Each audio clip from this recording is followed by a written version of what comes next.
The silent observer. Ambassador Sarah Chen stood at the observation deck of Helios Station, Earth's diplomatic outpost in the Galactic Council space, watching the ceremony that would mark another failure of galactic justice. Below, in the vast council chamber, representatives from 1,000 worlds gathered to debate the fate of the Aetherian refugees, all while their worlds burned. The Nexar Dominion's latest campaign had displaced millions, their massive warships reducing entire planets to ash. Yet here, in this gleaming tower of supposed civilization, the response would be the same as always: carefully worded condemnations and economic sanctions that the Dominion would simply ignore. Sarah's reflection in the crystalline window showed a woman in her late 30s, her formal diplomatic uniform bearing Earth's insignia. A simple blue sphere with a white dove. 10 years in this posting had taught her to maintain a careful mask of serenity, but today it was slipping. Ambassador Chen. A melodious voice called from behind. The Council requests Earth's statement on the Aetherian crisis. Sarah turned to face Delegate Hill, a tall, silver-skinned Meridian whose bioluminescent patterns betrayed concern. Thank you, Hill. Though we both know Earth's statement carries little weight here. You underestimate your species' perspective, Ambassador. Some of us value Earth's unique viewpoint. Sarah allowed herself a small smile. Unique. That's a diplomatic way of saying primitive. She gathered her datapad and started walking toward the chamber. The Council still sees us as children, Hill, barely out of our planetary cradle. The Council chamber hushed as Sarah took her place at the speaker's podium. Above her, holographic displays showed the devastation of the Aetherian worlds. Cities reduced to rubble, millions displaced, and ancient civilizations scattered to the stars. The Nexar fleet's efficiency in destruction was terrifyingly precise. The people of Earth, Sarah began, her voice steady, expressed their deepest sympathies to the Aetherian people. The traditional opening, empty words that changed nothing. But today would be different. Because today, Sarah knew something the Council didn't. 3 days ago, a covered Earth intelligence vessel had intercepted Nexar communications. The Aetherian campaign wasn't just about territorial expansion. It was a test run. The Dominion was preparing for a massive push into the galactic core, targeting dozens of younger spacefaring civilizations. Civilizations like Earth. However, Sarah continued, departing from her prepared statement, sympathy without action is meaningless. The Council's response to this crisis has been insufficient. The Nexar Dominion's actions aren't just violations of galactic law. They're atrocities that demand intervention.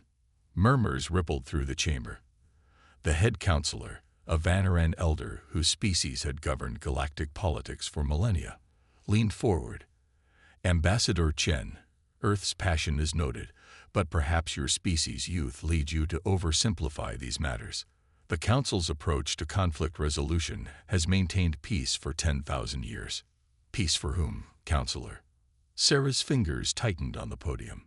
The Aetherians. The Caldarians before them. The billions displaced or killed while the Council debates. Ambassador, the Counselor's tone carried a warning. Remember your place. Sarah looked up at the holographic images of destruction, then back at her datapad. In her secure messages, a single notification blinked. Operation Sentinel is ready, awaiting your signal. She thought of the classified briefings, of Earth's secret shipyards hidden in the Kuiper Belt, of the technologies they'd developed while playing the role of humble observers. The Council thought humanity primitive because they valued action over endless debate, because they couldn't stand by while innocents suffered. Perhaps it was time to show them just how primitive humanity could be. My place, Counselor, Sarah said quietly, is about to change. She closed her datapad, straightened her uniform, and prepared to shatter 10,000 years of galactic politics. Humanity had watched long enough. The time for observation was over. In her pocket, her quantum communicator vibrated with an urgent message from Earth Command. Nexar fleet detected approaching Proxima colonies. Time to show our hand. Sarah took a deep breath. everything would change after today. But as she looked at the images of Aetherian refugees, children separated from parents, ancient cultures reduced to homeless wanderers, she knew there was no other choice. The Council was about to learn that humanity's primitive values included something they had forgotten long ago: the courage to stand against injustice, no matter the cost.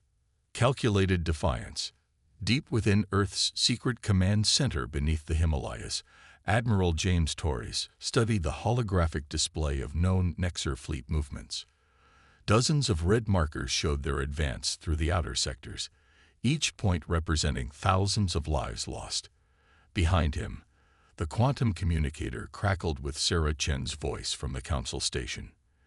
The intelligence was correct, Admiral. The Council knew about the Proxima invasion plans 3 months ago. They chose to do nothing. Torres ran his hand through his graying hair, watching as another simulation showed the projected path of the Nexar advance. How much time do we have? Their fleet will reach the Proxima colonies in 72 hours. But that's not all. Sarah's voice dropped lower. I've discovered why the Council is so hesitant to act. The Nexar have something on them, evidence of corruption going back centuries. The Council's neutrality has been a lie. In the adjacent Strategic Command Room, hundreds of officers coordinated Earth's hidden fleet movements. For 20 years, humanity had maintained the facade of a minimal space presence while secretly building one of the most advanced naval forces in the galaxy. Ships hidden in dimensional pockets, weapons reverse-engineered from a dozen different species technology, and crews trained in complete secrecy. Operation Sentinel is ready, Colonel Naya Patel reported, approaching Torres with a datapad. All 30 battle groups are in position, cloaked and waiting. The Nexar won't know what hit them. Torres nodded, studying the classified reports. Earth's ships were fewer in number than the Nexar fleet, but they had advantages the Dominion couldn't suspect. While other species focused on brute force, humanity had developed technologies that played to their strengths: adaptability, unpredictability, and the ability to strike from unexpected angles. Ambassador Chen, Torres addressed the quantum link. Are you certain about this? Once we reveal ourselves, there's no going back. Earth will be exposed. We've been exposed since the beginning, Admiral. The Nexar's push isn't random. They've identified us as a potential threat.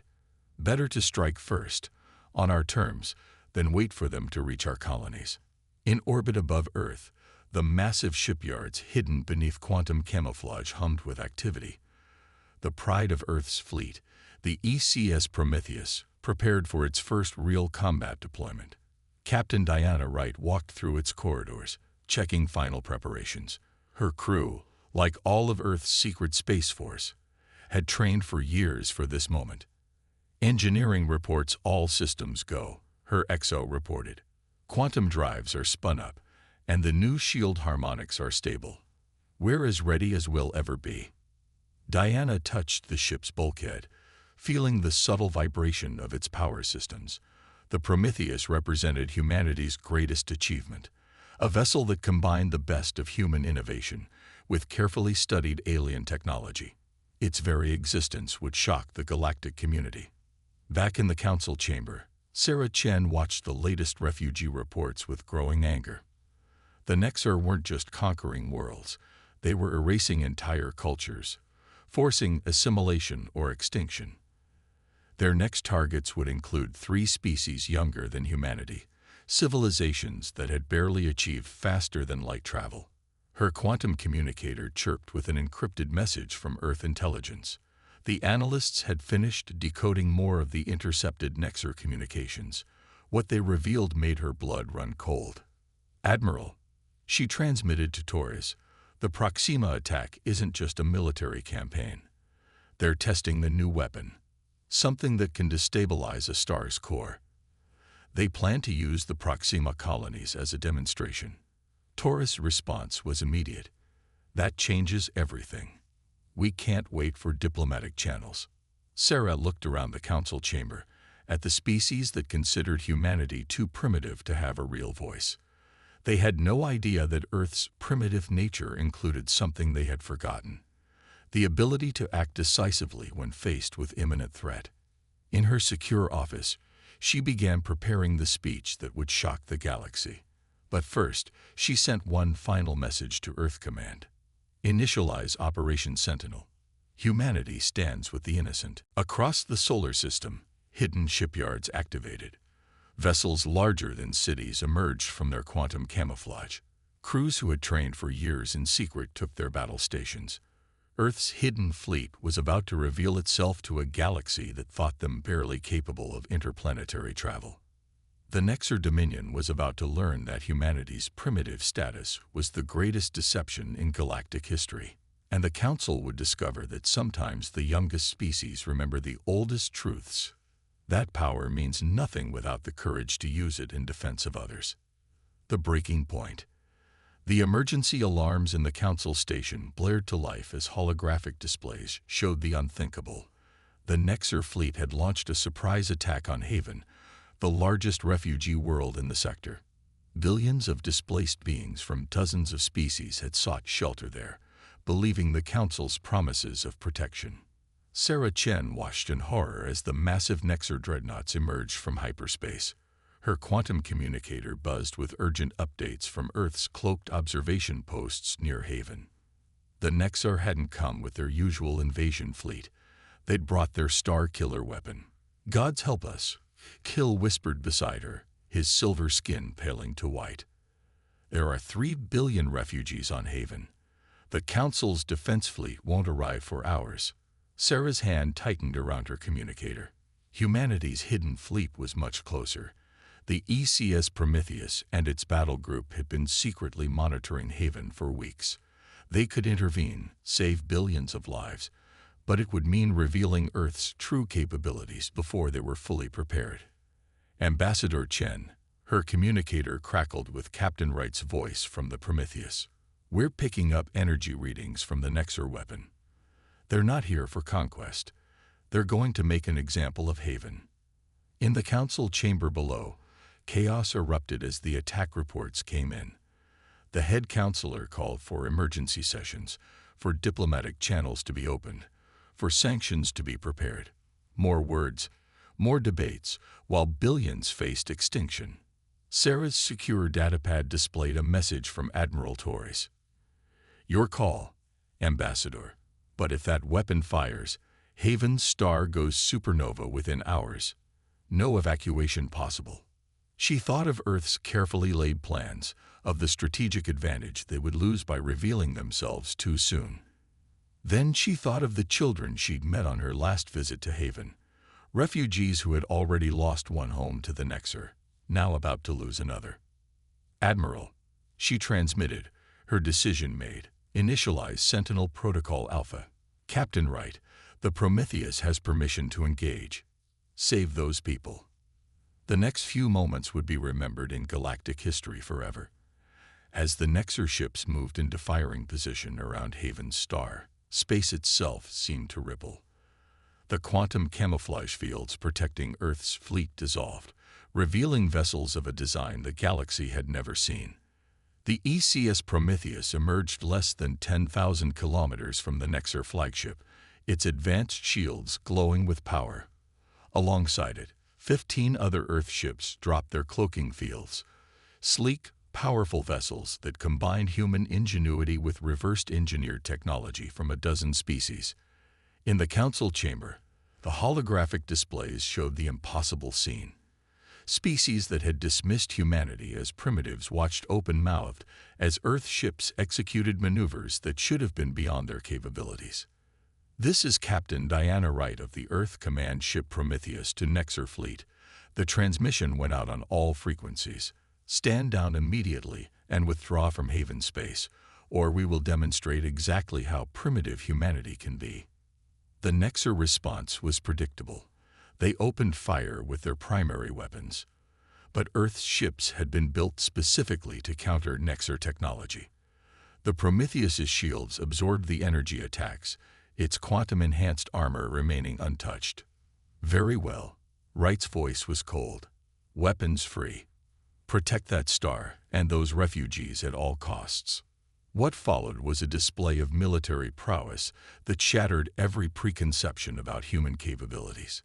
Earth ships moved with impossible precision, their weapons targeting Nexar weak points that no other species had even identified. Decades of careful observation and study paid off as humanity demonstrated just how much they had learned while playing the role of passive observers. In her office, Sarah prepared for the speech she would soon deliver to the Council. But first, she sent a message to every human ship in the battle. Remember what we fight for. Today we show the galaxy that being young doesn't mean being weak, and being peaceful doesn't mean being helpless. The Battle of Haven would mark the moment humanity stepped onto the galactic stage, not as primitives, but as defenders of those who couldn't defend themselves. The Council was about to learn that sometimes the most dangerous species are those you underestimate. And the Nexar Dominion was about to discover that humanity's primitive nature included something they had never expected: the ability to change the rules of a game they thought they controlled. Humanity's stand. The Council chamber had never been so silent. Thousands of representatives from across the galaxy sat in stunned disbelief as they watched the aftermath of the Battle of Haven unfold on the holographic displays. The mighty Nexar fleet, terror of the outer systems, was in retreat. Their vaunted star-killer weapon lay in ruins, destroyed by ships from a species they had dismissed as barely spacefaring. Sarah Chen stood at the central podium, her diplomatic uniform pristine, her expression resolute. Behind her, the displays showed Earth vessels helping with refugee evacuations, their advanced medical ships already treating the wounded. The time for secrets was over. Esteemed members of the Council, she began, her voice carrying through the vast chamber. For decades, you have known us as observers, as students of your enlightened civilization. Today that role ends. The quantum communicator in her pocket hummed with updates from Earth Command. More of humanity's hidden fleets were emerging from their dimensional pockets across the galaxy, taking up defensive positions around vulnerable worlds. The shock on the alien delegates' faces grew as each new human battle group revealed itself. While you debated, Sarah continued, we watched. While you issued statements of concern, we prepared. While you convinced yourselves that neutrality was wisdom, we remembered something your civilizations seem to have forgotten: that there are things worth fighting for. The head counselor, still reeling from the revelation of Earth's true capabilities, found his voice. Ambassador Chen, this is unprecedented. Your species has violated numerous treaties by concealing military assets of this scale. Sarah's smile was sharp. Treaties that relegated us to the status of children, forbidden from meaningful participation in our own defense. Treaties that forced us to watch as innocent species were destroyed while this council wrung its hands. She gestured to the displays showing Haven. 3 billion refugees lived on that world. The Nexar came to murder them all, to destroy their star as an example to others. Where was the Council's fleet? Where was the protection you promised them? From her datapad, she projected new images, classified Council documents her intelligence services had uncovered. But that's not the full truth, is it? We know about the Council's arrangement with the Nexar Dominion, how they've been buying this body's silence with technology and resources stripped from conquered worlds. The chamber erupted in shouts and denials, but Sarah's evidence was irrefutable. Decades of corruption laid bare for all to see. Humanity rejects this system, she declared. As of this moment, Earth announces the formation of the Protected Worlds Coalition. Any species seeking genuine defense against aggression will find sanctuary with us. Admiral Torres's voice came through her communicator. Nexar reinforcements detected approaching Haven. Their main fleet is mobilizing. Sarah nodded slightly, then addressed the chamber again. We understand this decision will have consequences. The Nexar Dominion will not accept the loss of their prey. The corrupt elements of this council will not surrender their power quietly. So be it. She straightened, her voice carrying the weight of humanity's resolve. Let me be clear about what happens next. Any aggressive action against protected coalition worlds will be met with immediate military response. Earth's fleets stand ready to defend those who cannot defend themselves. The Vanaran elder rose from his seat, his ancient species authority evident in his bearing. You would dare challenge 10,000 years of established order? Your species is barely out of its cradle. Perhaps that's exactly why we must act, Sarah replied. We're young enough to remember what it means to face extinction, young enough to still feel outrage at injustice, young enough to believe that power means nothing without the courage to use it in defense of others. New holographic displays activated, showing Earth ships taking up defensive positions around dozens of vulnerable worlds. The message was clear. Humanity had not only built a secret fleet, they had developed the capability to project power across the galaxy. The age of passive observation is over, Sarah declared. Humanity stands with the innocent. We will not watch another species face extinction while this council debates. The galaxy's so-called children have decided to teach their elders what true civilization looks like. In orbit above Haven, Captain Wright watched as civilian ships began evacuating the most vulnerable refugees. Her fleet's sensors detected the approaching Nexar reinforcements, but she felt no fear. Humanity had spent decades preparing for this moment. All ships, she transmitted, battle formations. Show them exactly what this primitive species can do. The galaxy was about to learn that humanity's greatest strength wasn't their hidden fleets or advanced technology. It was something far more fundamental. The unshakable conviction that standing against injustice wasn't just a choice, it was a duty. A new dawn. 3 months after humanity's dramatic revelation at Haven, the galaxy had transformed in ways few could have predicted. Sarah Chen stood in her new office aboard the Concordia station, Earth's headquarters for the Protected Worlds Coalition. The holographic displays showed a very different political landscape than the one she'd known for so long. Latest report from the outer sectors. Ambassador, her aide announced, transferring data to her pad. 3 more worlds have formally requested to join the coalition, and the Nexar Dominion has withdrawn from another dozen systems. Sarah studied the strategic display, noting how the map of known space had changed. The red zones marking Nexar control had shrunk considerably, replaced by the blue markers of coalition protection. Not through overwhelming military victory, but through something the old powers hadn't expected: choice. And the Council? She asked, though she already knew the answer. Still in chaos. The corruption revelations sparked internal investigations in 17 major species governments. The Vanaran leadership has resigned in disgrace. The younger species are demanding reform. Sarah walked to the window, watching ships from dozens of species dock at the station. The coalition had grown faster than anyone had anticipated, not through conquest or coercion, but because humanity had offered something the galaxy desperately needed: genuine protection backed by decisive action. Admiral Torres's hologram appeared in her office. The Nexar aren't taking their losses well. Our intelligence suggests they're planning something desperate. Let them try, Sarah replied. The galaxy's seen their true nature now. Every attack they launch, every world they threaten, only drives more species to seek coalition protection. The Prometheus, now joined by ships from 15 other species, patrolled the borders of coalition space. Captain Wright had trained their allies in Earth's combat techniques, showing them that superior technology meant nothing without the will to use it wisely. Message from the Reformed Council Assembly, her aide interrupted. They're ready to recognize the coalition as an independent political entity.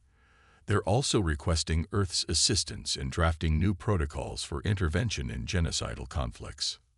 Sarah allowed herself a small smile. Imagine that. The primitives teaching the advanced species about moral clarity. But humanity's victory hadn't come without cost. The Nexar's last desperate assault on Haven had claimed thousands of lives, including Till, who'd chosen to stand with Earth's forces. His sacrifice had inspired his entire species to join the coalition, proving that courage knew no evolutionary boundaries. In the station's Grand Assembly Hall, representatives from coalition worlds gathered to sign the formal charter. Sarah watched species that had once dismissed humanity as barely sentient now looking to Earth for leadership, not because humans were stronger or more advanced, but because they had demonstrated something far more important: the wisdom to know when to act and the courage to accept the consequences. "The galaxy's changing," Admiral Torres observed, his hologram watching the proceedings. "The old powers are falling, new alliances forming. All because we refused to just watch. Because we remembered what they'd forgotten," Sarah corrected. "That civilization isn't measured by the length of your history or the power of your weapons. It's measured by what you're willing to fight for." The assembly hall erupted in cheers as the coalition charter was ratified. Sarah thought about the long journey that had brought them here. How humanity's primitive values, courage, compassion, and the refusal to stand idle in the face of injustice, had turned out to be exactly what the galaxy needed. A young Aetherian diplomat approached her, their crystalline features bright with emotion. "My people owe Earth everything, Ambassador. You showed us that being young doesn't mean being powerless." "No," Sarah agreed, watching as more ships arrived at the station, bringing representatives from worlds seeking coalition membership. "Being young means remembering what matters. Sometimes the universe needs to be reminded that power without purpose is meaningless, and that true civilization is measured not by how long you've had technology, but by how you choose to use it." As she looked out at the assembled species, former enemies now allies, former victims now defenders, Sarah Chen understood that humanity's greatest contribution to the galaxy hadn't been their hidden fleets or advanced technology. It had been the simple, primitive belief that standing up for what's right wasn't just an option. It was who they were. And now, it was who the galaxy was becoming. The old council had feared humanity's primitive nature. They never understood that this very nature, the passion, the determination, the unshakable belief in justice, was exactly what the galaxy needed to remember its own soul. A new dawn had risen, and the light it cast showed a very different galaxy than the one humanity had first encountered. A galaxy that was remembering that sometimes the youngest species recall the oldest truths. That true power lies not in the ability to destroy, but in the courage to protect.